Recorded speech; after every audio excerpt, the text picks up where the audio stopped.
good morning, good evening, good afternoon, and welcome to Dreamy Dreamland with your sensei, Al Bob. And I'm here to invite you onto the channel. All those who are snowflakes, who are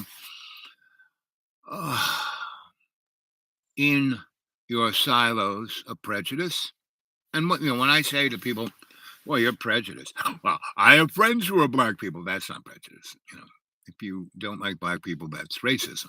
Prejudice is when you believe in your prejudice, your belief. Only Jesus can, I'm going to heaven, everyone else going to hell. That is a belief. There is no, you can't even find that in the Bible. Problem with most people who quote the Bible, they don't live by it, right? I mean, they don't have God's unconditional love in their heart and Jesus's unconditional forgiveness in their mind, right? If they did, they would have faith in those two things, and they would live their faith in love, right? And so, no matter what goes down in my life, I have faith in that love, right? And yes, I'm a human being.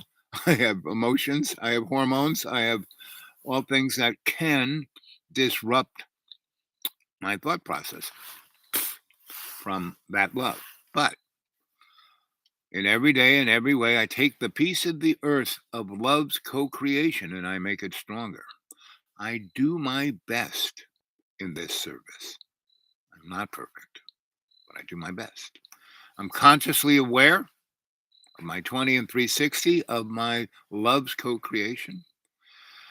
And I have a conscious intent in living that co-creation of love. And that's faith. What gives me faith? I'll give you a good shot of it.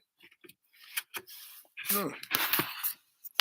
So here I am in my car. You can't look the lights, but it's like, I'm living the life Viga Loga,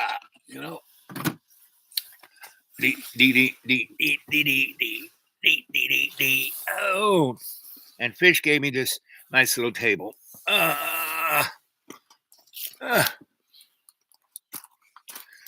So all the leaves have left the tree, so the light gets through. Right? So it's an illuminated environment we live in, right? And, so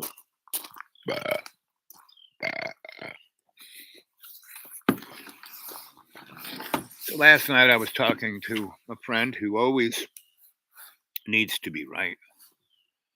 And here's a little bit of that. Opinion you're putting forth.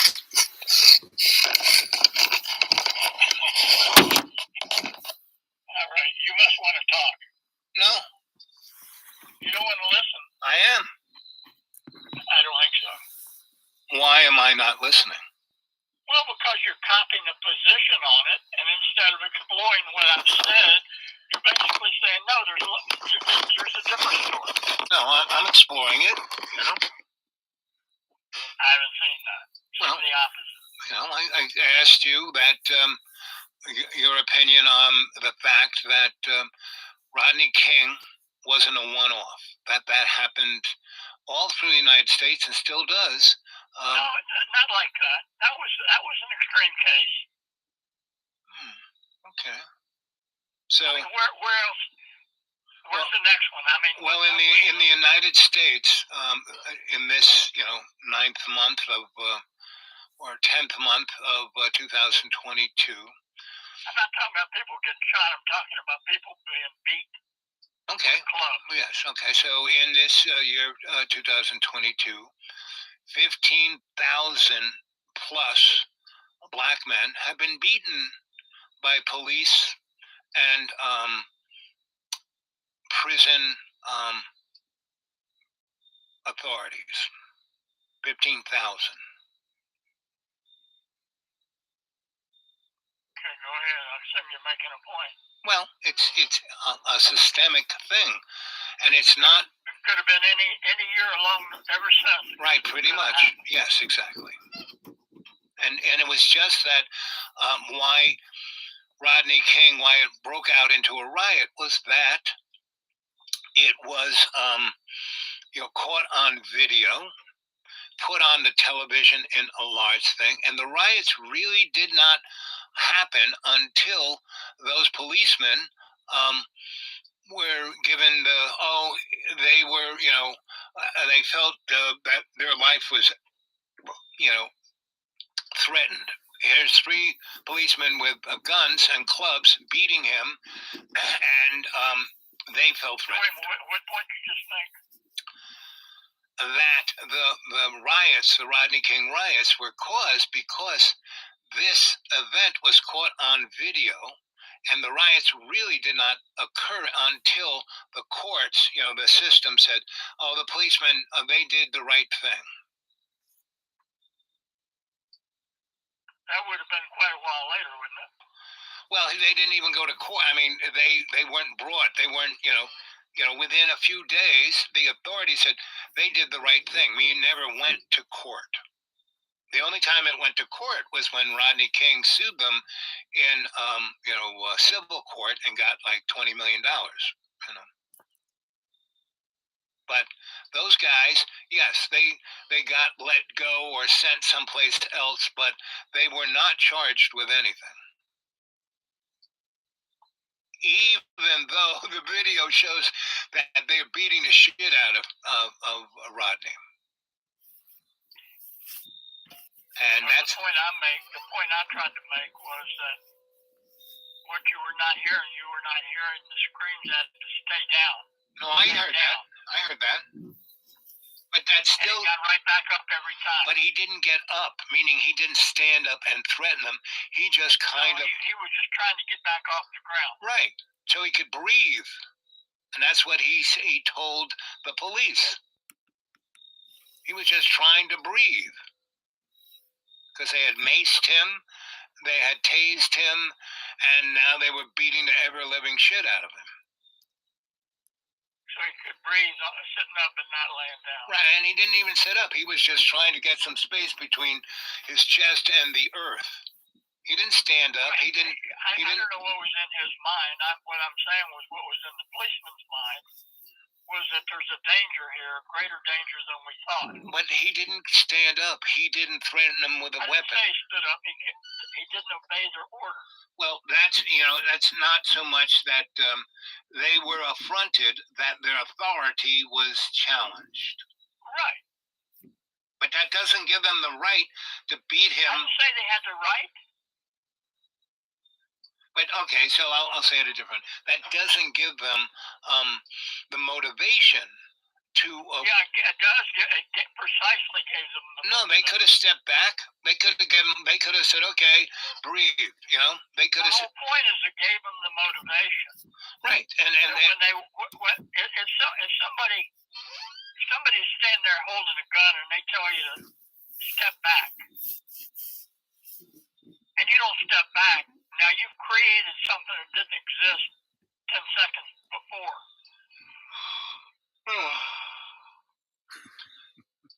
Now you say that he was,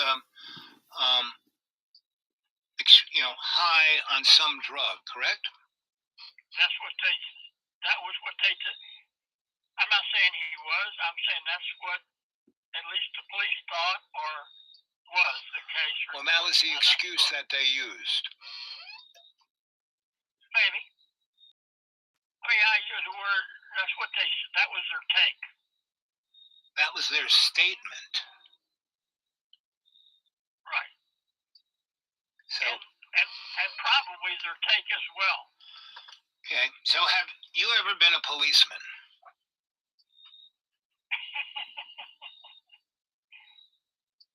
Go ahead. Have you ever been involved with the police? Yeah, I had a cop beat me up.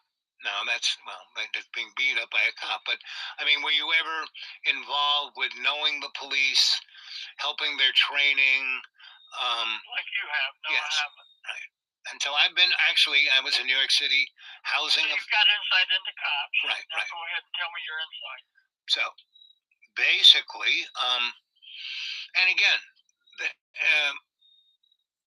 when I was a New York. Wait a minute. Are we debating whether or not when Rodney King ignored their commands that didn't escalate the situation? Are we trying to establish that? What I'm saying is that what Rodney King was experiencing, if he was on drugs, he was altered in state, right? But you are trained as a policeman. This is training. This isn't really what is basically, you get trained. You go to the academy, you get trained, and they give you a textbook, and this is what it is. Then you go out as a newbie, right? And you go out with a guy who's been on the street for the last 10 years, and you're with him maybe 6 months, right? And then you're given, because I'm giving you an insight on how police see training. They go through a lot of training, and everybody's different, and every day's different. I know that. No, but there is a thing called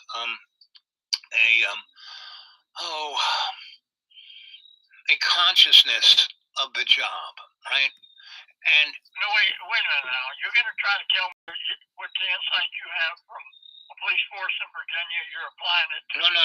I'm the police. I worked in New York City as a New York City Housing Authority police officer.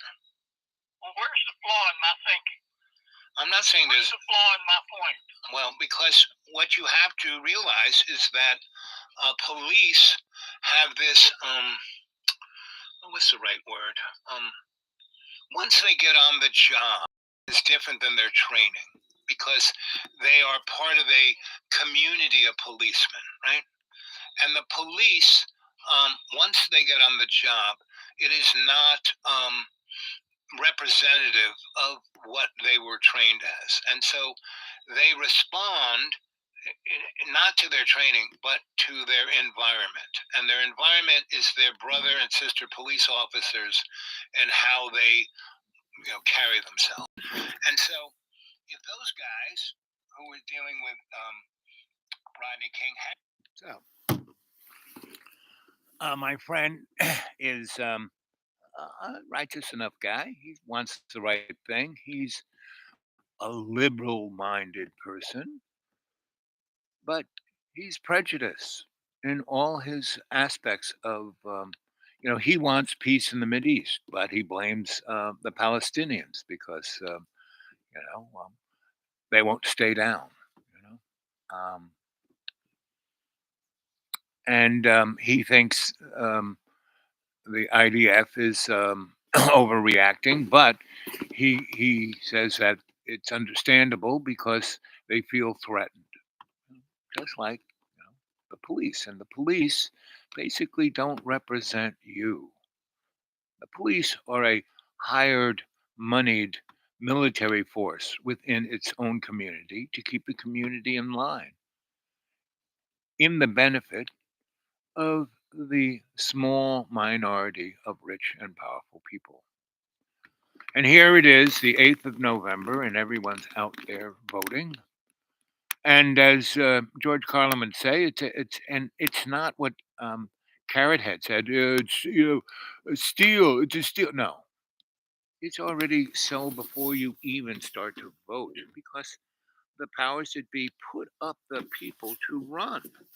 You don't get a real choice of the individuals. The Democratic Party, we have a two-party system, Democrats, Republicans. We used to have a multi-party system, socialists, workers, communists, Carrie Shea and, the suffragettes, NSCP. These were all political parties. Now it's just the Democrats and Republicans. And there's just two wings of the same bird. Right? And so, I'll be right back. Take a good view of this is waning. This is what's at threat here. I was listening to the BBC and Extinction Rebellion, is doing things like, stopping highways and, making other real, like some girl went into a museum in England and threw paint at a Van Gogh, but the Van Gogh was covered by glass. So the paint went on the glass. It didn't hurt the Van Gogh. It shocked a lot of people. But she had been trying through petitions and talking to her representatives to get some kind of response to the environmental catastrophe that was happening in her own neighborhood, and she had been at it for 5 years in petitions and trying to get political regress, and nothing happened. So she did this. She picked a painting that was covered by glass that wasn't going to get, that was a great painting, but wasn't going to get damaged. But as soon as she did that, she got arrested. She went to court, and every TV network and reporter wanted to know why she did that. Right? 5 years of getting, people to sign petitions, and there was no regress. She does this within hours. She's on every TV station. So.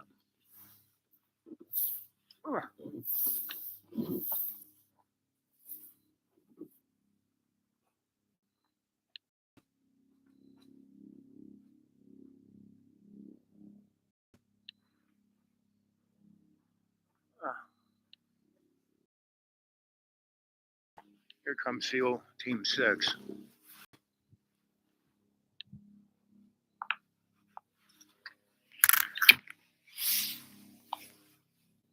Rodney King had no idea that somebody had a video camera video. It's not like today where everybody has a phone, right?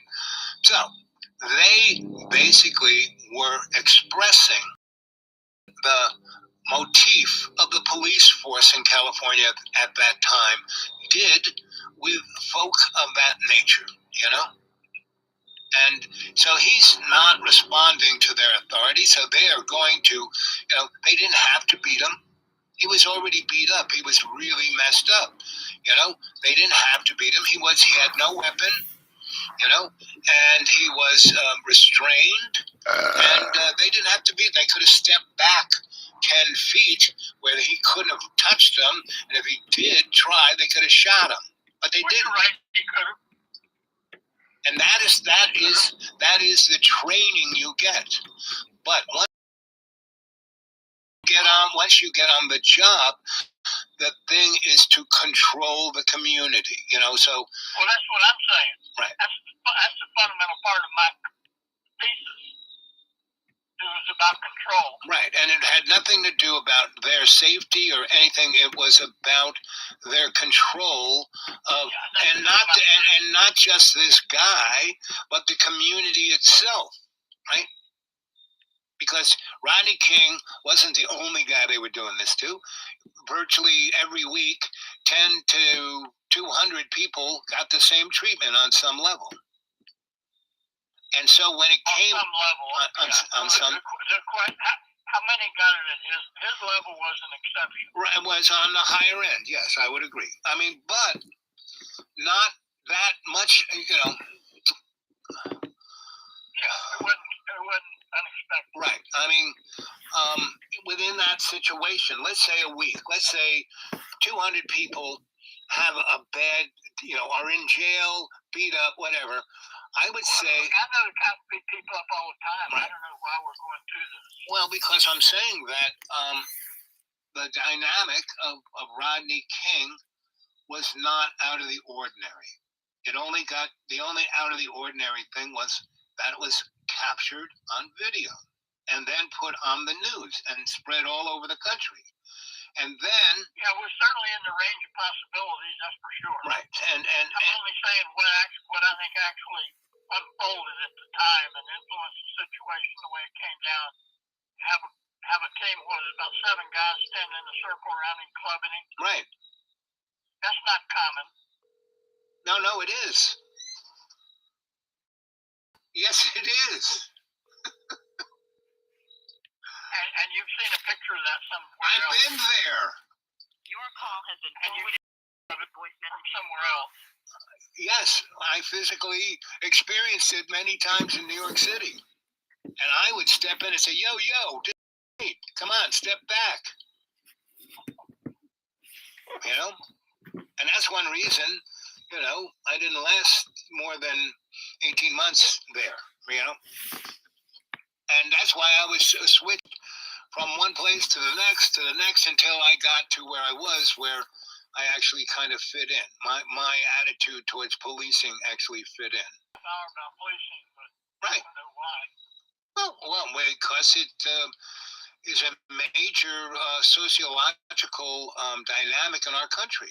And I don't know if I told you this, but this a friend of mine who's a chief of police in a large city told me that he was scared because the policing was going into a fascist state, meaning authoritative, yes.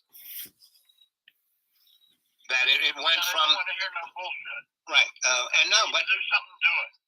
And yes, but beyond that, I mean, because like I said, the training is not to do that, right? And then the culture within whatever department you are in or whatever house you're in, it almost changes house to house, section to section of the city, and so. But when a whole police and California at that time was probably the most authoritarian police force in the United States, because Ronald Reagan, who had been governor before that, he basically, wanted to have the police go and shoot any, college student who was against the war or against, and he was whatever period of time, but he was all for the police just shooting people. And so that, and then the guy who was the chief of LAPD for a good 15 years, and that was during the Rodney King. And Rodney King is kind of why he got let go, because he was, this is no big deal. This happens all the time, no problem. And then when the black folks started to really get upset, he went at them in a big, authoritarian way, and that's why things turned into a riot, burning things to the ground. And the same with the Watts riot in the 80s. That's when that happened, right? 65. 60, okay, 65, even more. Martin Luther King was assassinated in 68, but Medgar Evers, about 40 other well-known black civil rights leaders were assassinated from 61 to 68. And most white people don't know their names or who they were or what happened. And that was more of what the Watts riot was about. And that there was a situation that went down. A child got shot by the police, and they just left his body in the street. They didn't cover him up. They just left him there. They didn't even investigate. Just left him. The ME didn't show up for hours. And there was a cop standing right there. And every time the black community tried to cover him, the cops said, "Get away. There's a crime scene." And so they, went and complained, and they got no response. Then, who's going to investigate? We're going to get charged for this? It was, forget about it, get lost, move on. And that's when they started to, come with the signs and say, hey, and that's when that chief in that and was, I don't know, he wasn't chief of police, but he was a captain of a district. And he responded with total force, and shot people. And that's when the riots went off. And these are, when I was, teaching folks about, community policing, this is stuff we would, look at, So look at this, what do you think of this, and how would you, treat that, right?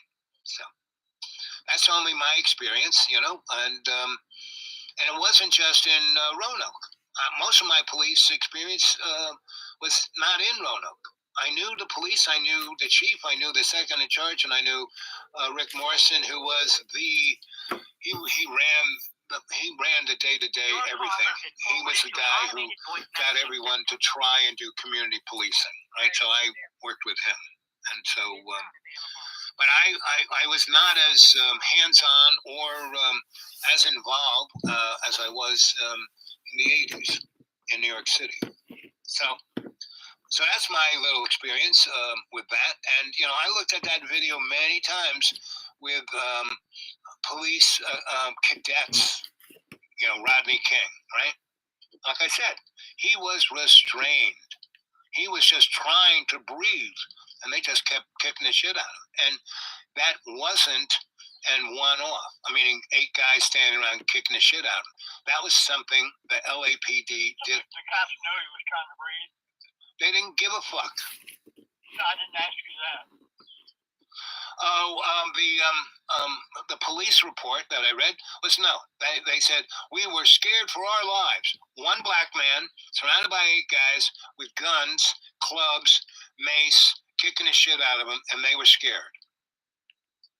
That is the legal response you have to say to get off, and that's what they did. But they were just having a good old time kicking the shit out of him because. Well, I was asking you, do you think they knew he was trying to breathe? And I said they didn't give a fuck. And that's not an answer.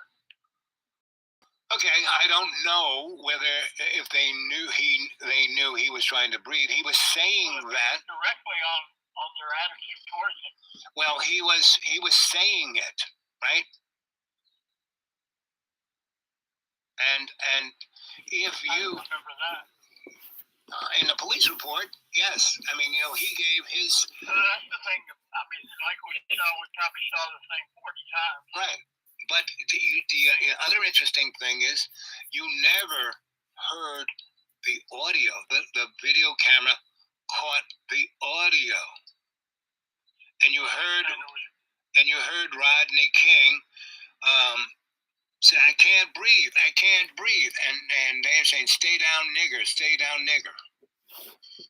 Do what we say. Don't get up. He didn't get up. He's just turning sideways. So he was trying to sit up. But he didn't stand up. He wasn't a threat, He didn't know he wasn't a threat. And so. He wasn't a threat with a guy with a club. Right. Or a gun or a knife or anything. And he had just been beaten up, maced, and kicked. Right? And like I said, on television, you did not hear the audio. I don't remember that there was hidden material. I don't remember that. And that's not what. Hidden material? What do you mean by that? The sound. Well, they didn't play it. Well, I didn't know that it was not played. I didn't know there was part of it that was held back. Right.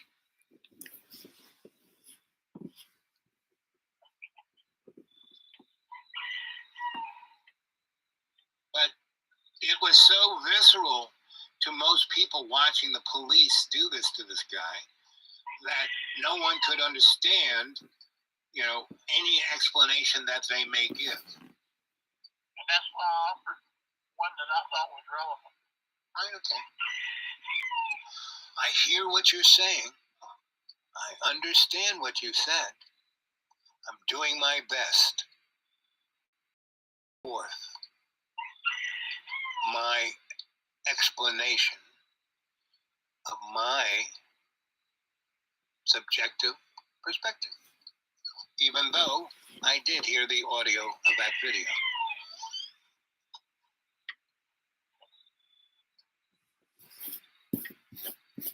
And I'm saying that. You just think they had malice in their heart and it wasn't reflective of what was going on at the time. Yep, exactly. And that was the culture of the LAPD at the time. And that's why. Actually, just thinking about this dovetails with your script message. It's not about what you saw happening, but what you didn't see. It's about the hidden hand. Those guys, no. Those guys aren't part of the hidden hand. They are just the hammer that the hidden hand holds. They're not part of. I didn't mean they were. They're not part of the club. They're not part of the club, you know. And all you don't have to defend that. I know that. and you don't really have to, you know. What's really interesting about policing in the United States is that it wasn't until 1912 that policing in America became municipal, meaning that went under the auspices of,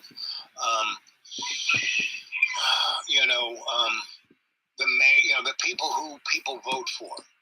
That it wasn't until 1912 that America, and still didn't really become, and it still isn't across the land, representative to the voting public.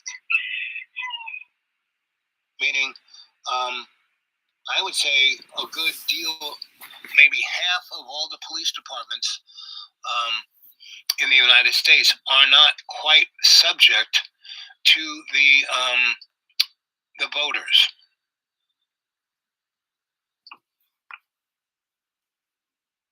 Because in large cities like New York, you know, I can only really speak about New York because I have experience.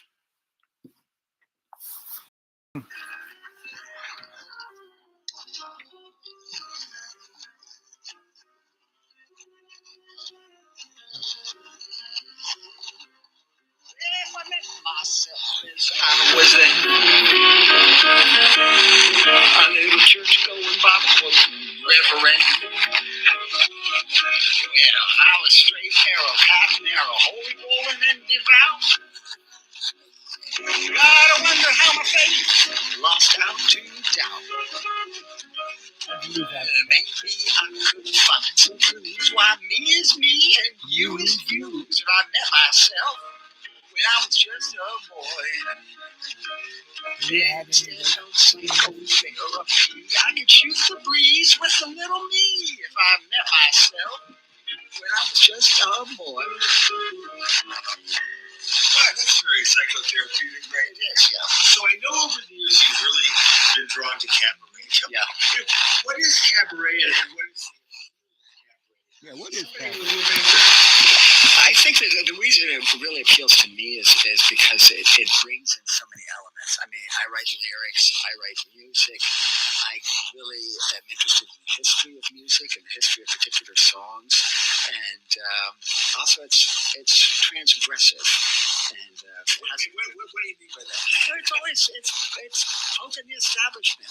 There's a great smile on you. It's Friedrich Hollander has a great quote about a cabaret being a which makes the lazy mind to think. And I think that's what appeals to me because it is that sweetness, but also it makes me think about what kind of poison I would like to tartness and the sweet. I would like to do it. I would like to deliver. These are poison cookie times. They are poison cookie times, and I try to think very carefully about what poison I am delivering with each song. Now, this one I imagine Whitman's Specimen Days, and he's taking these walks out of his house in Camden, New Jersey, across the river from Philadelphia, and he catalogs all the every industrial land scenes in nature, and so I imagined my grandsons putting me on trial. Like, what would be my defense? And also in the Specimen Days, he goes on about the being a nurse in the Civil War, and then it made me think about and the suffering that people did, but then it made me think about like in the development of and later on at the end of his life, he was at a birthday party and he talks about the conquering of pain as a great achievement of humankind. And then now we live, I wrote this, we're in the midst of an opiate crisis. And so I'm kind of like wondering about that. So anyways, this is called In My Defense. In my defense, I didn't notice that the birds were gone. Because I didn't know them by their song. Didn't know that they disappeared. All the billions killed each year, hunted down by the comet. cat, I guess they survive, and that's the facts, and that's my defense. I don't spend much time outside. Take a walk, hell, I'd rather ride. Or stay at home and curate me. Gotta stay in shape for the gig economy. Can you please give me pardon? Ain't my fault you lost the garden, and that's my defense. How could I know that the human being could be broke by the drugs that ease our pain? Now cries ain't heard and blood ain't seen, and wars are playing. There he is. I'm doing good. I'm out in the woods, and just wanted to touch base. I'm gonna come see you tomorrow. Tomorrow sounds like a plan. Just the past year or so, I've been rethinking my personal narrative. Rethinking my personal narrative. Hi, my phone. It's uncontrollable. So here it is, voting day. Did you get all warm and fuzzy? Well, I go after work to vote, so I'll get warm and fuzzy tonight, and then I'll put on the YouTube and I'll watch the results come in. Okay.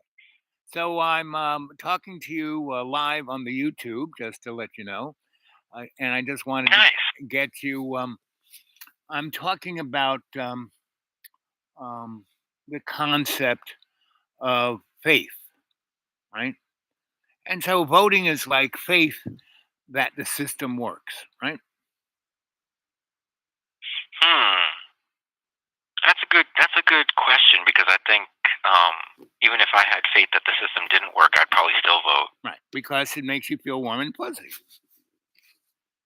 Yeah, I mean, when you talk about faith, like I have a lot of people say things like, well, I've never seen a miracle, so how can you believe in that stuff? And I'll say, well, that's the whole point behind faith is, it's not seen. If it was seen, it wouldn't be faith. No. Faith is backed up by experience, and people just have to suspend their disbelief. I mean, miracles happen all the friggin' time. Well, I agree with you. I think they refer more specifically to, I think, the biblical miracles of, healing people and raising people and those from things the dead happen and stuff. all the time. I worked in a hospital, and there were tons of people who were like, they were sending them home with morphine to die, and while they were waiting for them to get, healthy enough, they were in complete remission, by the next morning. Well, yeah, and there's something to be said for the idea of the substance of things unseen, because we all kind of believe in the unseen in this contemporary world. When you go to the doctor and you get an X-ray, you can't see the X-ray, but you still have faith that that picture it produces is actually the bone inside your arm. We all have faith that there are germs and microbes all over every surface, even though we can't see them. We feel like we have a certain amount of knowledge. So I think sometimes when people will say, "Well, I'm not really a faithful person. I only believe in what I can see." Right. You start bringing up things like gravity or forces that they can't see, and like, well, yeah, I know that's real. It's not really faith. I was like, well, how do you know if you can't see it? You just told me seeing is believing. Right. And now all of a sudden you're saying that you have knowledge of the unseen. So, I think there's a lot of common ground there, but, the people of faith, people with faith that have been the strongest people in my life have usually been women. Italian women are very strong in their devotions and their faith. So I grew up around a lot of very strong, charactered, faith-based women that really based their lives on their faith. Was that your grandma? My grandmother, my aunts, my great aunts, my mother, my great grandmother. I mean, it's just, when I was growing up, the family was still pretty close. They were all still kind of living in a couple of different houses. You still had that kind of traditional thing where you had the great grandmother, the grandmother, the mother, the father, everybody living in one huge, Victorian house or something. That's kind of gone the way of the dodo now, but back when I was a kid, definitely was a lot of a lot of older Italian women all around me. My aunt Ish, oh, she was a character. My great aunt Ish, what a character. What was she like? What Oh made man, her a character? First of all, she loved crosswords. Any kind of puzzle or crosswords, she loved to sit down and figure them out. And she'd always incorporate us when we were kids. But I always remember, I think I was 5 or 6 or something, and there was always the tradition where they made 7 different types of seafood on Christmas Eve. Right. And so she always made the eel. And so I'm not sure, if you ever made eel, but you kind of take a knife and wring its neck, and Right. then you kind of get your fingers inside the skin, and you kind of rip it out like it goes inside out, like you're turning a sock inside out. Right. Right. And so she had the thing in the sink, and I came running in, and I used to call her Mama. And I was like, Mama, Mama. And she turns around, and she just rips the skin off. And he's like, what is it, Giuseppe? And I was like, ah! I went running out of the kitchen. Yeah. But she was that kind of woman that wouldn't think twice about skinning an eel right in front of a 5-year-old. Like, what's the matter? What? It's like Sweeney Todd, right? The lady making pies out of dead people. Yeah, it's just this is how she grew up. She grew up, slaughtering her own food in Italy. She grew up preparing her own food from raw materials. She didn't go to the grocery store, and she never bought boneless, skinless chicken breast. She was like, Right. what a waste of money. Just buy a whole chicken and cut it up yourself, and Yep. you can make your broth, and you can make your this, and you can make your that. So she, but then it kind of skips a generation. She was so food oriented that my grandmother really wasn't. She did more like desserts and cakes Right. and things like that, but didn't really do as much of the cooking because Right. her mother did all the cooking. Right. So, yeah, I mean, and also I think there was far more of an ability, and this is why it's funny when people will stereotype Italian culture. I always remember growing up, the women were very political. The women were very in the debates, in the discussions on Yep. Sundays. It was never like, the men were never like, oh, go sit in the kitchen, go sit in Right. the parlor. Yep, This is yep. men talk. Like, you did that, you'd get whacked, right? Yep. You didn't do that to Italian women. Well, where I grew So, up, grandmas ran everything. I mean, there were no police in Harlem because grandmas ran everything. Yeah, you mentioned how, if you were outside, there was just a whole kind of cadre of grandmas that kept an eye on all the kids and nobody worried. Yep. Yeah, the grandmas were sitting out on the stoop, peeling Yeah, potatoes exactly. or doing whatever. But the other interesting. So I grew up in like a salad bowl of culture. Just every kind. And that was Harlem. It wasn't all black people. It was everybody. Right. Second Avenue, every 3 blocks, different nationalities. And what was interesting, what the common denominator to all of those, and most of those folk, the first, grandma, the people coming up to vote were there, and their kids were going up to be Americans, right? They were born there, and they're going to be Americans. They could still speak the home language, still ate the home food. There weren't any fast food places, and so what was quite interesting so I'm surrounded by lots of different religions, and pretty much all the women were faithful, but they didn't believe in the religion. They knew the religion was a scam. Now, the Catholics liked the religion because it was a good show. They liked going to mass, but they knew Father O'Leary was a pedophile and didn't let the kids get near him. But didn't care, and that was the church's problem, not theirs. So, but the men were the The more funny thing is, yeah, I remember my grandparents, they were not churchgoers after Vatican II. right. When they started saying the mass in English Right. and not in Latin, when And the also priest started facing the Face- congregation, yeah, facing the they congregation. wanted nothing to do with it. Right. And that's part of this whole motif of magical religions. All religion is basically based on a magic, and the magic is based on the fact that all these religions come from other religions that are esoteric, hidden knowledge. And so you right away you go from, instead of saying, "Oh, this is based on hidden," this is magical. The Trinity, blah blah blah blah blah. Right. So now faith. Well, yeah, I've always said that the Catholic's mystery is the Freemasons' magic. Right, exactly. Right. And the interesting thing about faith is that faith enables the individual to go past that. All of that stuff of religion is a middleman. And when you have faith, you don't need the middleman. Yeah, like I can remember, my grandmother and my mother to this day, she prays constantly all day long. Yeah. But she's not a church-going Catholic or anything. She just, like you said, doesn't subscribe to that's necessary for her to have her faith. Right. And she cut out the you know, middleman, and especially after the middleman took away the part of the show she liked. Yeah, and like my father, it's much more of, I guess, a social club. Right. Like he's one of the ushers Right. at the diocese, so he goes there and there's other ushers and he knows the priests and so Sunday is like kind of his. I don't know. I think it gives him a sense of purpose. I His think men's it gives him a club. little bit of His social men's club. connection. Right. Yeah, but I mean, when I press him on key tenets of the gospel, he's all over the place. When it comes to his actual knowledge. Well, hey Bob, it's getting a little busy here. I got to get going, but Okay, so give me a call tomorrow before you swing by. Yeah, tonight, 12 is a good time? Tomorrow I'll Later? be taking lunch at 1. 1, okay. Yeah, 1. I'll see you at 1. 1 is good. All right, Bob. Take it easy, brother. Yep. So, that's a little of that. Who else can we call here?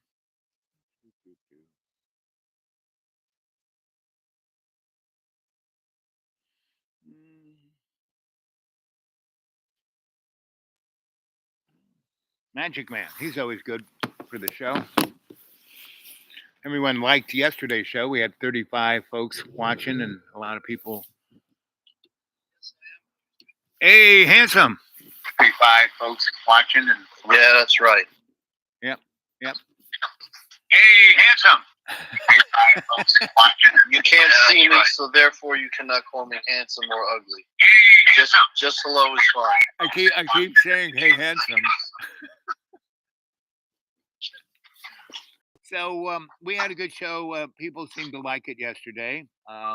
Today is you had, I think, 30 viewers, listeners, participants. 30 plus. Yep. Yes, that's good. Yeah. So where is my check? It's in the mail. Yeah, it always is, isn't it? I'm waiting for my lunch to arrive. When it does, I will get off the phone expeditiously. Okay. So what's up? Oh, here it is. Voting day, and yes. And today's show is faith. Faith. Yeah, that's the topic. Oh, very good. Because people who vote have faith that actually the system works. Right, misdirected faith. Right, misdirected faith. Right? And it's unfortunate how, as a basic human desire to be connected to something higher than themselves and to have faith, that faith can be manipulated. Well, it can. It's kind of heartbreaking. See, like my grandma, right? She didn't believe. Italian grandma, 100%. Believe Catholic, 100%. But she didn't believe in the church. She'd been around it enough to know that it was. She had a connection with a higher power, but she didn't necessarily utilize the church. Right. I was listening before, dude. Okay, good. I was online. So. Okay, so I don't want to hurt the viewers redoing, repeating stuff. Okay. Although you are a double doctor, and I will never have to say that twice. So the motif is with faith. You skip the middleman. Right? That is correct. So if you have you can. Some don't. Some choose not to. Some go straight to the source, which is kind of my modus operandi. Yeah. Although I will enjoy a good service, whether it's at the Krishna temple or it's at the Catholic temple, or I was listening to good old Pastor Gene Perfetto's recordings. He's all the way out on Long Island, still kicking. Right. Massapequa Tabernacle. Evangelical, hooping and hollering. Yeah, baby. I got a rush out of that. Does he have flags and does he do cartwheels? No, I think toupee would fall off if you did a cartwheel. Right. So. Did you ever go to one of those churches where? I went to one of the, not so much for cartwheels, but people dropping and talking and speaking in tongues and writhing around. Yeah, and that's the church I'm describing to you, Right. Massapequa, Long Island. Yep. And it was a little. I wish my family had kind of prepared me for that instead of just walking in, because we had gone to old St. Elizabeth's Right. in Huntington, which is a Roman Catholic church. Right. And, for them, it's just stand up, sit down, smell the incense, Right. chill. Yep. And then you go into da da da da da da da. Jesus loves you. Da da da da da da da da da. And they're flying all over the place, and then all of a sudden, Yep. you mother, and it's dropping on the floor, and I'm I don't know 10. I am blown out of my socks. I'm like, what is going on? And then we get in the car, we drive home, no explanation. So I was just like, and I think I eventually got some half-assed explanation, which my young, reeling brain did not quite comprehend. Did they go But back? I appreciate or was that, it now. I definitely or was dig that just like trying out Chinese food for the first time? Yeah, I would say that. Probably much more intense, but yeah, well, my father was on a journey of sorts. Oh. And I, probably being the same age as he was now, right. I understand a lot more of what he was looking for. I mean, not 100%. I wasn't in his brain, and we didn't really talk very much. But I think at the middle age, you kind of want to see what more is life about, and you question, like, what did I do with the first half of my life? Mm-hmm. It's quite a ubiquitous pattern. I think where my dad fell short, though, at the end, he did claim that he was an atheist, but I think he was full of shit, because I think he had found something. Right. But I think the lack of community of like-minded people, right, that's kind of where he fell short, and I think got kind of disappointed and just abandoned the whole thing. And I like to think I picked up sort of where he left that journey. Well, that's good. Yeah. Fulfilling your father's quest. That's very. Well, I don't think in a journey of spiritual exploration one is ever going to be fulfilled, because I don't. It's a never-ending. Yes, but trip. it's if you. But there is certain benefits in terms of personal serenity and peace. Right. Jason and that's what I have faith in. After being out on the road, they were only supposed to go for a weekend, and they were like gone for 50 years. And when he gets back home to the old lady, and basically he people are saying, so what happened? And that last scene where they were way out and obviously going to get crushed, but they had to get between these gigantic rocks and all this other crazy shit. And they meet this old guy who just says, no, all you got to do is believe that you can do it and step into it. Know you're 20 and you're 360 and you'll be fine. And so they go do that. And when he comes back, he tells the folk who said, oh, well, you got the Golden Fleece, so that's it. It's a done deal. You went over the finish line. He goes, no. This thing is just a representation of the journey. It's not the be end and end all. It's an everyday thing. This journey is and that's really the story of Jason and Argonauts. The Iliad is really a story of that. No, you had to have faith, and you just keep going. Yeah, well, I mean, the same holds true with the Odyssey, or even the Bible. Like a lot of folks think, like, okay, you're going through the Old Testament into the New Testament, and then the crucifixion and resurrection of Christ, and then John's revelation. Right. But it's really quite an endless loop, if you want to look at it that way, where you kind of. That's why study of any spiritual text, I think, is so important, because and you'll hear this in any sort of gathering. Oh, I get something new out of this every time I read it. Yeah, that equipment or technology, you want to refer to these books as that, they have that. That's built in. Yep. Because hopefully you're growing. The text obviously remains the same, but your ability to penetrate it or get something different, or your life experience, or a question about what you're going through is answered within those pages, and that is a lifetime journey in itself. And then hopefully you find other people who are able to give you maybe their insight, and that's to add to your consciousness and your awareness. And that's why all the great teachers of the book, whether Christian, Jewish, Muslim, Hindu, Buddhist, they all say that you have to be in fraternity. I mean, you just don't read this book by yourself. That's you right. read it with other folk. That's right. And that's why Jesus, when more than two are gathered in my name, I'll be there, right? Yeah. And so that's right. one of the little things that the Christians are always going, oh, when he comes back. My attitude is he never left. Yeah, I don't subscribe to that either.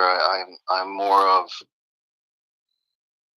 the personage of Jesus, which is not his name actually. Right, it's not his name. Joshua ben Yosef. Right. If you want to be the son of Joseph. Accurate. He was a rabbi, teacher. Right. Yep. Some refer to him as the master. Yep. And what the master brought to us, humanity as a whole, was the ability to tap into the Christ consciousness through forgiveness. And that's through forgiveness, and it's also through prayer, and it's through meditation. Yep. And it's through charity. Yep. And faith, like what your topic of the show is. Right. Yep. So there are different figures or avatars. I know you're fond of using that word. that are here for us to learn, and it's kind of like, really, more of my interpretations of the Bible. Jesus often would get frustrated. It's like, I showed you how to do the damn thing. Like, stop bothering me. Yep. Like, go out and do it. Yep. Don't try. But I think human beings have a tendency, and this is what's so wonderful about the book or any of the spiritual texts, always shows man's. And if this isn't faith, I don't know what is. Even though as imperfect humans as we are, imperfect creatures as we are, the faith is to strive for perfection. Mm-hmm. Even if we know in our heart, we can never achieve it because we're not God. We are not the creator. We're the mini version, but we're not the creator. We are we'll the reflection. Never be perfect, but we can always get better. Right. We are the reflection. That to me is really a testimony, because I think a lot of times I hear a lot in 12-step community and probably in others, but mostly there because that's kind of where I hang out. Progress, not perfection, and that's kind of like a cop out. The truth of it is, and it's explained later on in that kind of literature, 12-step world, that it's perfection should be the goal. Right. It should be the aim, regardless of whether you believe that you're going to make it or not. Because doing that, like you always say, do your best. That's exactly, and that's where faith comes in. Because absolutely, with faith, do your best, and all will work out. Right. All will be well. Right. And don't expect perfection. Just do your best.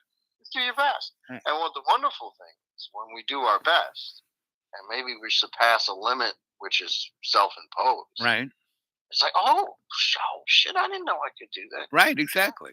Because you continue to do your best. Right. And that is what the Christ consciousness is about. Yep. At least in my view, I'm not trying to convert anybody or whatever. That just happens to be the trip I'm on. Right.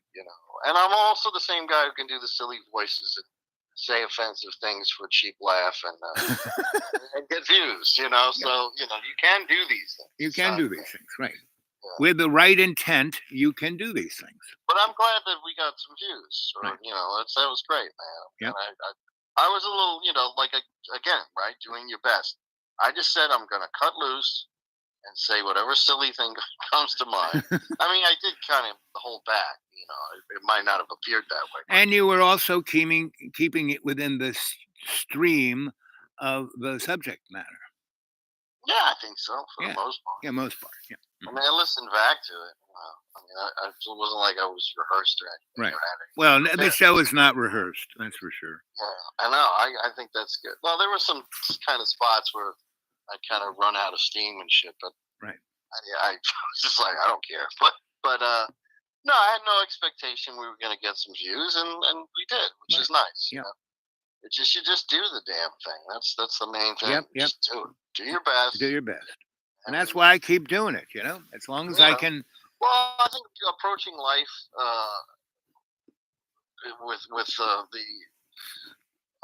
with the mindset of curiosity is a lot more productive than approaching life through the lens of fear. Right. Fear of dogma. Yep. Yeah, or just fear in general. Like, what's gonna? Right. Paralyzing. Yep. What's gonna happen? So it's like, and I only recently got hip to that. Someone had suggested there's some certain unknowns in my life that were bothering me, and they were like, well, approach it with some curiosity rather than than fear. Use curiosity over fear. And I was like, you know what? I like that. Yep. Because generally speaking, I am a curious person. Yep. Because I don't trust people, so when they say something, I look it up. I'm curious. Trust but verify. Yeah, absolutely. I think that's important. Yep. Because then there's no excuse. Because then you can, whatever person gave you incorrect information, then you can't just be like, well, you told me this. It's like, well, no, motherfucker. It's your responsibility to check it out. Look it up. Don't just take their word for it. And that's why, good morning, good evening, good afternoon, and welcome to Dreamy Dreamland with Sensei Al Bob and the Magic Man.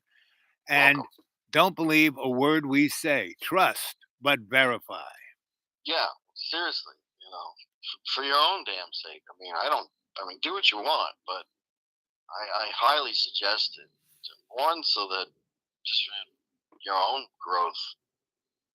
Because to me, I don't like a lot of people. So the more people that actually, wake up, then I got more kids to play with, and I got more little friends. Yep. I shouldn't say it like that because I like to perceived a certain way. I have more friends. Right. More comrades. More comrades. Yes. But I don't like people who are asleep. Not that much. I wish them well, but I can't be around that. Well, that's why I keep my 360. I see folk 3 or 4 blocks down. If I see that they can get something from meeting me, I will say, hey, how you doing? If I see that there is no reason, I just aren't there when they show up. Right. Yeah, and there's no disappointment. Right. And if anything, it's kind of when they kind of wake up or ask a question or whatever, I try to be there. Right. Instead of being in like this whole judgmental thing. Right. Which I can struggle with too, where it's like, oh, well, now you finally came. Right. It's like, nah, you got to be welcoming. Right. Like, oh, you figured it out now. Finally the individual's gone through whatever they went through, their own self-imposed barriers. Then they come to somebody who they perceive has some information, and then you kind of, if I act kind of snide towards them, then that's not cool because you're thwarting the progress, and I don't want to thwart. But I don't want to thwart people's progress. And I want to be able to at least be someone who can point to, like, hey, this is how I learned that, or this is my, you may want to read, or here's a link, and then just kind of keep it moving, Yep. And I'm always happy to share that. I think that's I don't know whether that's an innate human thing or it's just something because I was an outcast most of my life that I've always felt that we all have these innate human things, but most of them can be covered up by fear, anxiety, self-loathing, all of those ego motifs. When you are not wearing your ego on your sleeve, you are open to be your better self.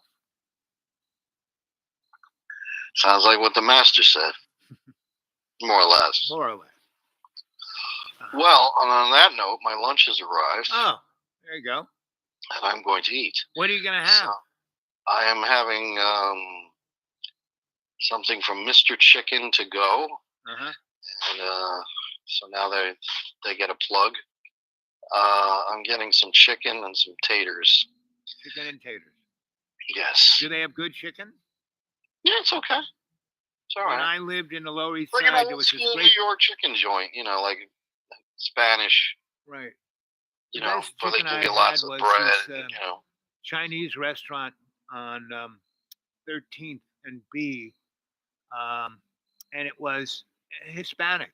That always blew my mind how the Chinese and the Hispanics were like brothers, but the black and Chinese couldn't. It's like oil and vinegar. Yeah, they fight each other. Yeah, it's like well, unbelievable. I'm not. I don't want to be stereotypical, Right, but it's it but does that happen. chicken for $6, you got half a chicken. They just cut the chicken in half and threw it in the fryer later, and hit it with some seasonings, and then put it in a box in chunks, and put a whole thing of fry there for $6, and that was usually my meal every night.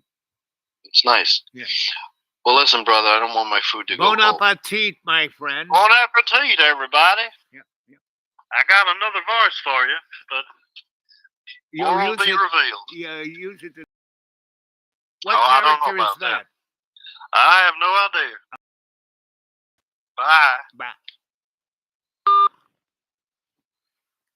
So we talked a little bit about that. Okay. Let's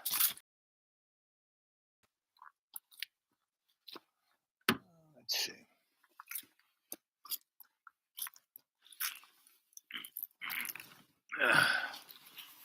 Sitting down in the middle of the woods. So, Dr. Frankenstein, you still with us? Who's the number one person there?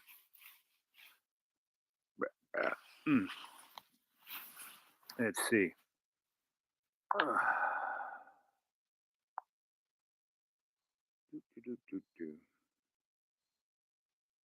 What to see?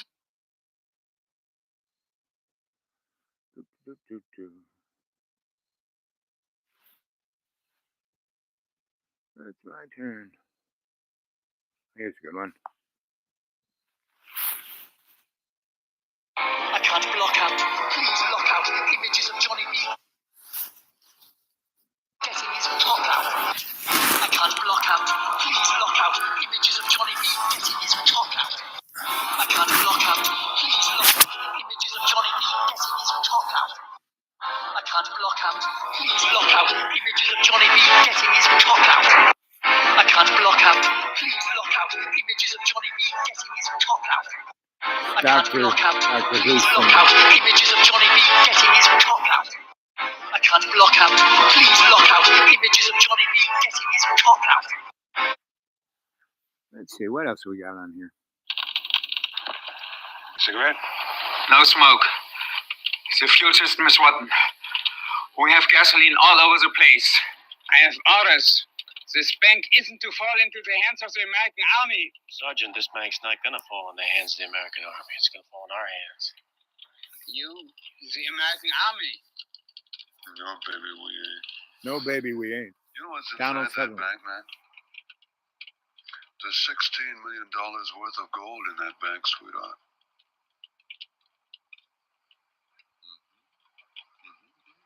It's about 65 million marks. And Sergeant, all you have to do to have an equal share of this money is crank this turret around and blow a hole in that door.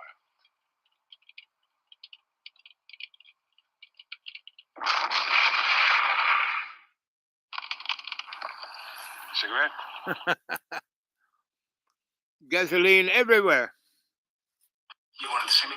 Yes, Gary, please come in. Mike, this is Gary Lipsky. Gary's one of our most promising associates from last year. Hi. Gary, Ms. Pearson wanted me to ask, have you completed the Petrenko filing? Oh, well, my brother was in over the weekend, so I didn't really get to it. Well, Gary, come on, this is like the third time I've had to ask. I'll get right on it. Well, don't bother, you're fired. What? You can't fire me. Oh, yes, sir. And I just did. Go pack up your things. Go check show your face in this place again. You wanted to see me? Yes, Gary, please come in. Mike, this is Gary Lipsky. Gary's one of our most promising associates from last year. Hi. Gary, Ms. Pearson wanted me to ask, have you completed the Trenco filing? Oh, well, my brother was in over the weekend, so I didn't really get to it. Well, Gary, come on, this is like the third time I've had to ask. I'll get right on it. Well, don't bother, you're fired. What? You can't fire Oh, me. yes, I can. And I just did. Go pack up your things. Don't you ever show your face in this place again. You wanted to see me? Yes, Gary, please come in. Early on family has done very well here in Nevada. You own or you control 2 major hotels in Vegas. Let's cut out the bullshit. I don't want to spend any more time here than I have to. You're going to have a license. Price is $250,000. Now the price That's a of the politician. license is less than $20,000. That's right. Now why would I ever consider paying more than that? Because I intend to squeeze you. I don't like your kind of music. I don't like to see you come out to this clean country in your Oily hair. dressed up in those silk suits, Silk suits. trying to pass yourselves off as decent Americans. I'll do business with you, but the fact is that I despise your masquerade, the dishonest way you pose yourself, This is a yourself politician. and your whole fucking thing. So let's just say that you'll pay me because it's in your interest to pay me. Early on family has done very well here in Nevada. You own or you control 2 major hotels. You've been holding the council meetings in the Tower of the Hand instead of the small council chamber. I have, yes. May I ask why? Well, the Tower of the Hand is where I work. To walk from there to here would take time. Time I could otherwise spend productively. So if I wanted to attend a council meeting, I would now have to climb all the stairs in the Tower of the Hand.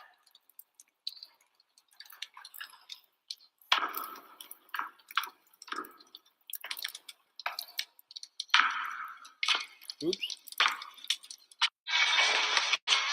Oh, look at these 2 shining warriors. Tarin Mant and, Sir who's it, who cares? Sir Merrin Trant. Sir Bronn of the Blackwater. You're no knight. Good. Sir Bronn of the Blackwater was anointed by the king himself. You're an up-jumped cutthroat. Nothing more. That's exactly who I am. And you're a grub in fancy armour who's better at beating little girls than fighting men. Now, our appointment with Lord Tillingham. If you put your hand on that door, you lose the hand.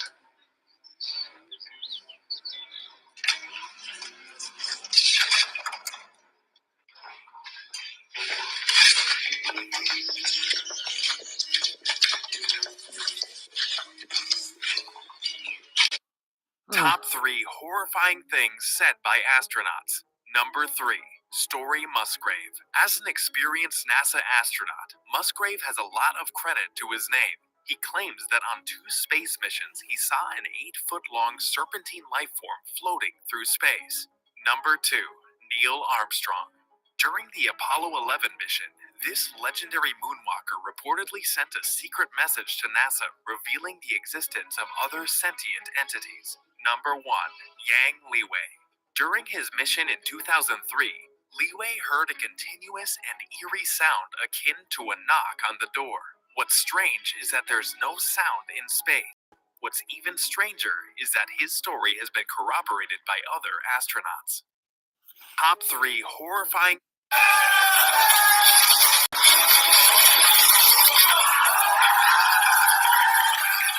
Do you know in All Quiet on the Western Front, the French tanks shown are St. Camions, between 350 and 400 were produced between April 1917 and July 1918.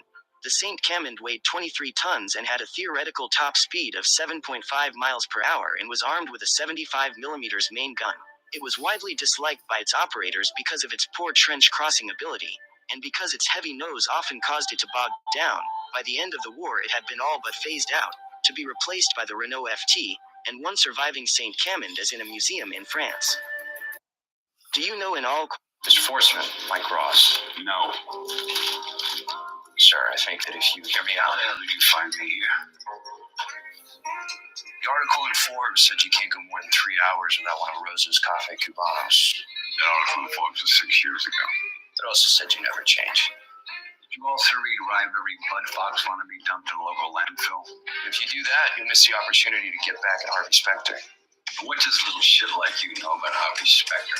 I know that he bought that 63 Aston Martin out from under you and you've hated him ever since. You know he keeps it in a garage. Doesn't even drive it. What do you want? Gillis Industries. Gillis Industries is a black hole of distressed debt. I want nothing to do with it. No. It's a 63 Aston Martin. You work for? Who says I work for anyone? Because a young kid like you had enough time to go after Gillis. I know you. I work for Jonathan Sidwell. Okay. You got my 230 mil. Mr. Forsman, Mike Ross. Secretary of your class at Harvard Law. Clerk for Chief Justice Roberts. Glowing letters of recommendation. You think this impresses me? Negative.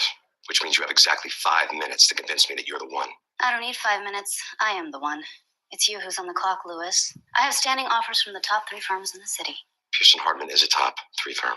Well, I used to think so, but if it's taking you this long to meet with me, maybe you're slipping. Oh, I'm not, we're not slipping. You need to submit a formal offer by noon tomorrow if you want me to even consider working here. Wait, Maria, hold on a second. Just wait right there. Wait right there. You four, beat it. Position has been filled. Secretary of your class at Harvard Law. Clerk for Chief Justice Roberts. Glowing letters of recommendation. Losing your temper while having access to guns is dangerous, but this is not what you think. USS Wisconsin was an Iowa-class battleship. This is how I spend the day. I just kind of meander through the internet.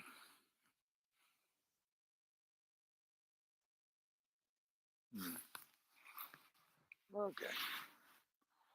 We know that the shape of our economy is on the... Losing your temper while having access to guns is dangerous, but this is not what you think. USS Wisconsin was an Iowa-class battleship which was launched at the end of World War II. The ship was decommissioned in 1948, but that didn't last long as the United States entered the Korean War just 2 years later. The role of Wisconsin... They kept rolling it out. Ronald Reagan spent $1 billion rehabbing it. Like redoing your kitchen. We know that the shape of our economy is on the ballot because President Biden and Democrats are fighting for an economy that works for everyone, for all of us. Not just an economy for those who are already at the top of the ladder and the super rich. Republicans in Washington, well, they're telling us what they will do. They want to return to their top-down, trickle-down economics, big tax cuts for the very wealthy, at the expense of everybody else in the country. We are building an economy that focuses on folks who... If you believe that, I got some beachfront property in Arizona. But what can I say? Faith is something that you can't get off the internet. Faith is something you really can't get at a church. You have an opportunity there because there are people who are of faith, and you can see the example of them. And the real question is, what are you going to do? You know, here it is, November 8th. You know, it's voting day. And Freud said, if you do the same thing over and over, expecting a different outcome, that's a pure sign of insanity. So here we vote every 4 years, expecting our vote to really count and change something, and it never does. You know, the pendulum swings left, it swings right, it swings left, it swings right. Sometimes it goes way right, and we get close to fascism, and then it swings way left and we get close to communism, and basically we don't have in that arc of the covenant there, we have no representation for us. Right? And the only way that you can have representation for yourself is to be the decider. You decide, right? And you can decide when you understand what's going on. Any of you know what's going on? I had a nice little conversation with somebody last night that I played um, earlier in this show when we were talking about Rodney King. And that guy has already, he is following the party line, even though he says he's, knows what's going on. He knows it. Didn't you get my thesis? Didn't you understand what I'm saying? Didn't you listen to what I said? Can't you agree with what I'm saying? Why are you disagreeing with what I'm saying? I don't disagree with what you're saying, because basically whatever you're saying is fine for you, but it's not really. Shirley did not represent the welfare and well-being of Rodney King, right? He wouldn't stay down. He's just trying to breathe, right? And that video was quite interesting because this person was shooting it from a good distance away. The cops had no idea that person was up on a balcony of their apartment shooting it, but there was no other ambient noise. And so the open space was like an amplifier. So you could hear those cops screaming, profanities at him and just, do what we say, do what we say, not, we're scared of you, you're a threat, we're going to shoot you. No, they just kicked the crap out of him because they could. There's 8 of them, 1 of him. He's down on the ground. He is totally immobilized. He's just trying to breathe. And, and that was on that tape. And that's why you saw it 40 times on the television, but you never heard the audio because they wanted the narrative to anger. And then, within a day, the, powers that be, the, Secretary of State, the city attorney and the prosecuting attorney all said, there's no crime here. Move along. They were perfectly in their right, not in the protocol. What's going on here? Why am what was that? Someone tried to take my show away. What's that? My big belly on the pad? Maybe. Who knows? Readjust. So how long we've been on? An hour and 23 minutes. Come on. Good morning, good evening, good afternoon. Welcome to Dreamy Dreamland with Sensei Al Bob. It's 12:25. How about a few more thumbs up? How about some help at the old PayPal? I'm about to, in 2 weeks or so, give or take, I'm headed out on the bop without any idea what it is. I'm taking faith in my hands and love's co-creation and taking it on the bop, on the road. And I'm going to do my best to bring the band back together. And so that's what I'm doing. Here comes, what's his name?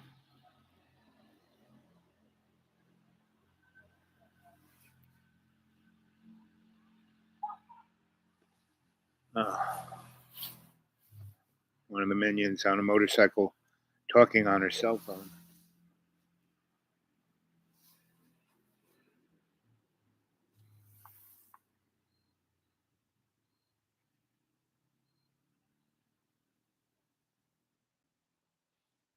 These kids ride around here unconscious, As more people move into this neck of the woods, they're going to have to drive a little safer.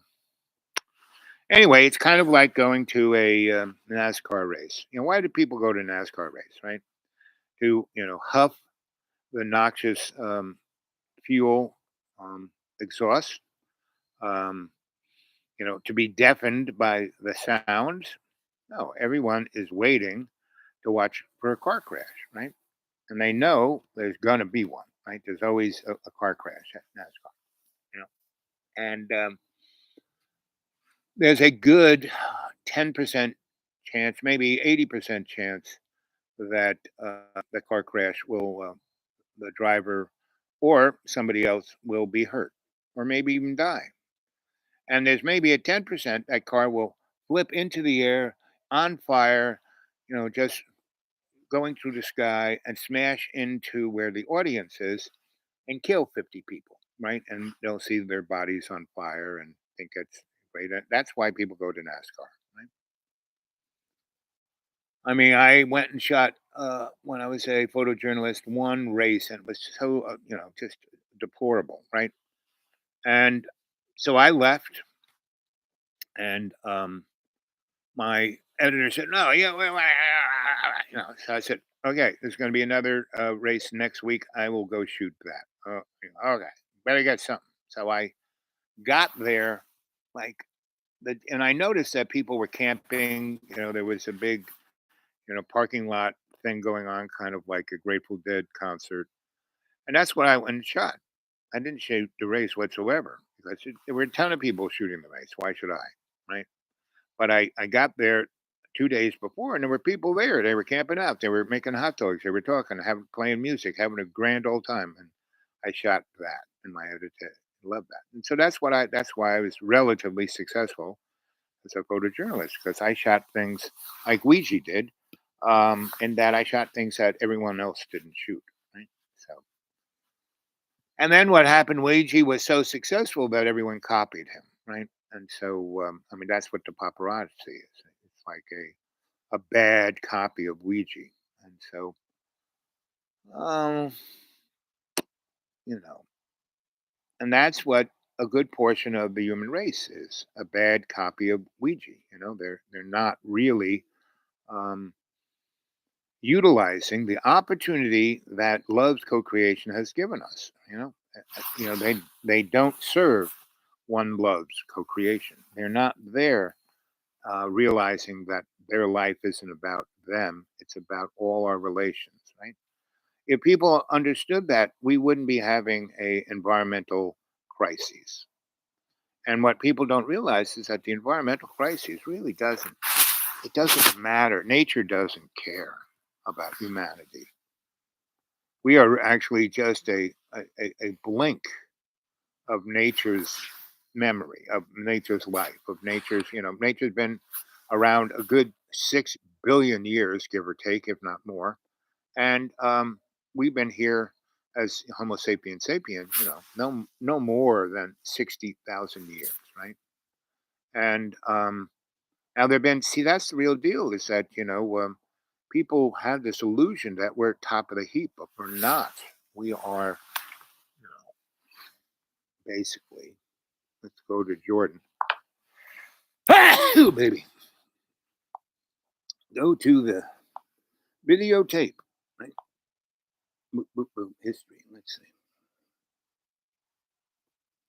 That's all of that. Where is Jordan? Can we find Jordan?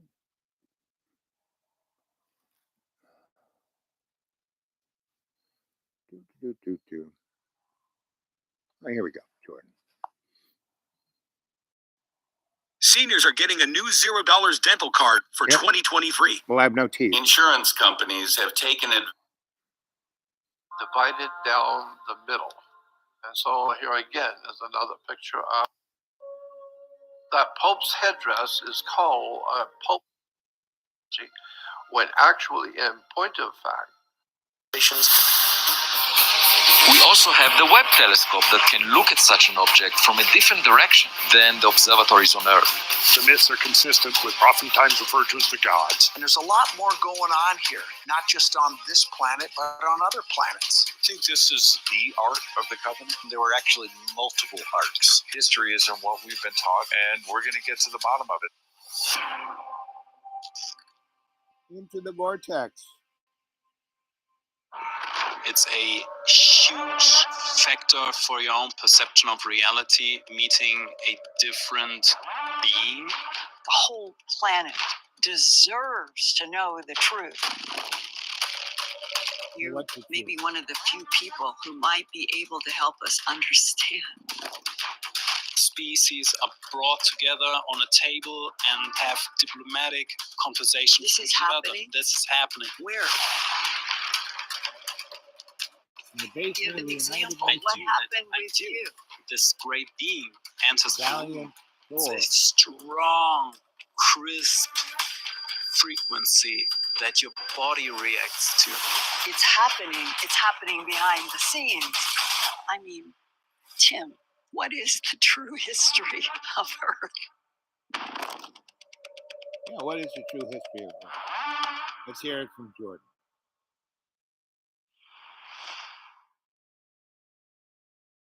Jordan Maxwell. Look that guy up.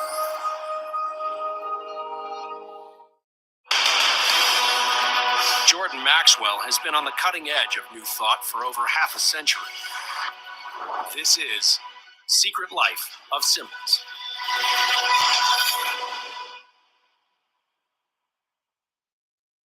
World of the Occult.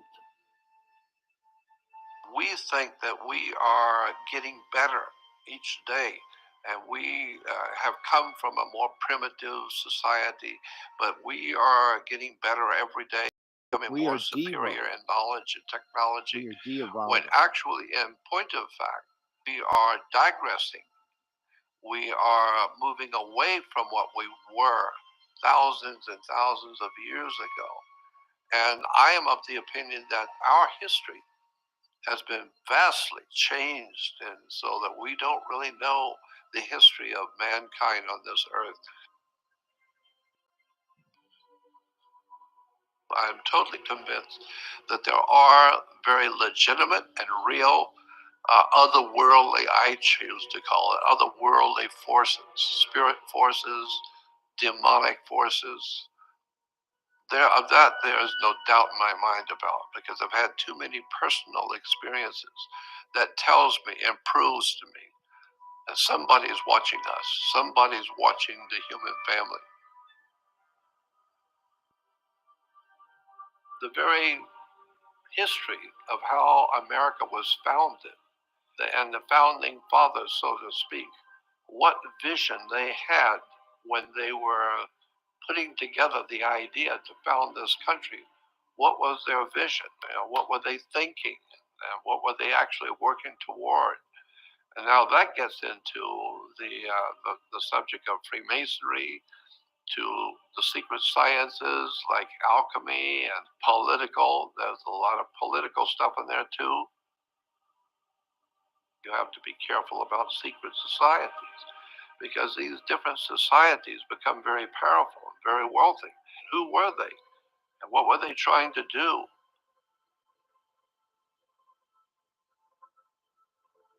You have to know secret societies to understand why there are so many different symbols and emblems in Washington, D.C. and around the world, because it's different groups, society.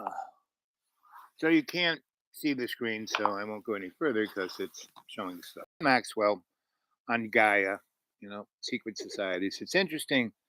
Jack Kennedy gave a speech about secret societies 2 days before he was shot in Dallas, right? 3 weeks before that, he signed a executive order getting rid of the Federal Reserve, and that the Treasury was going to start printing greenbacks. And they had already starting to circulate before Kennedy was shot. And it was going to be, backed by the gold in the reserve, and that they were going to, part of the executive order was that individuals could have small amounts of gold, but everything that was going to be mined, that was left in the United States to be mined, was going to go into the Treasury, into the vaults at Knox, to back new greenback, right? And it was going to be also backed by our natural resources. At that time, we were one of the, if not the largest, um, purveyor of petrochemicals, right? So, um, and that's why the unipolar transnational fascist state started,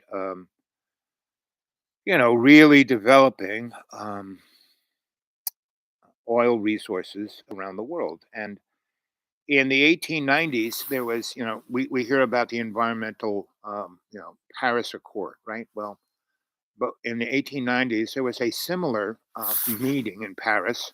But they were discussing what was discovered at the Valley of the Kings. They discovered a technology that, in essence, was known as looking glass. It was a device that they could look at and see the potential of the future, right? They could ask it a question. It's like a magic 8 ball, right? And it would give it, showing what it was. And as they looked at things closer and discussed this, that, and the other thing, they saw that this thing actually could divine what was. So they were talking about this in 1891. And so why we came up with, calling oil instead of calling it hydrocarbons, we called it, you know, coming from dinosaurs, that it was, you know, a thing coming from fossil fuels, right? No, oil is hydrocarbons are the synovial fluid of the planet. And we've been tapping the higher ends of that, right? And the other interesting thing is they realized that um, there is more water underground than there is in the seas, right? And that the water doesn't come from the sky raining into the seas, and it's not that, right? There's a whole other thing going on. And the moon is a artificial, in Star Wars, the Death Star was, oh, what is that? That looks like a small moon. No, that's our moon, right? It's an artificial device, you know. We had 7 groups of astronauts go visit the moon, and they left packages of instruments that still work. And one of them was they left 7 hydrophones that listened to the moon. Right? And we, every now and so, a booster will smash into the moon. We want something, and we smash the used up booster into the moon.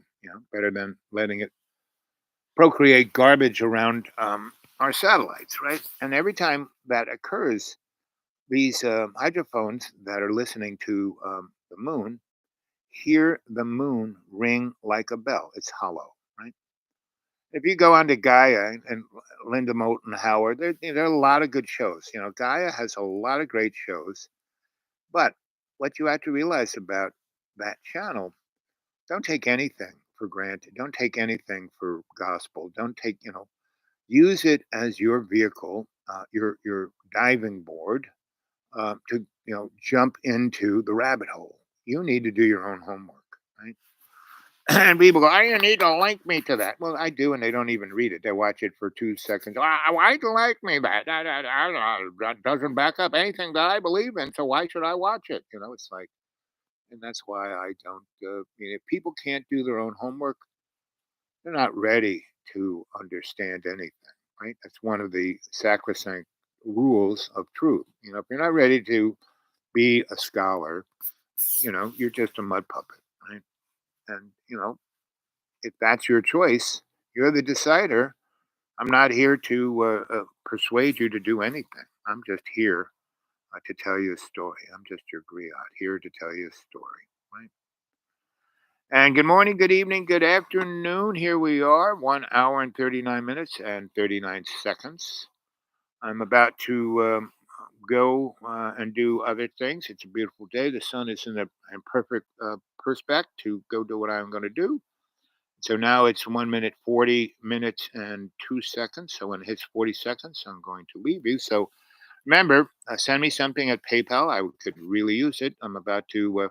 It's easy to be a millionaire, live like a millionaire on $400 um, when I live in the woods. And right now it's like in the 70s. But next week it could be below zero and snowing. Right, so it's I can't quite stay out here, and pretty much this is about the time I would leave to go to Florida. Right.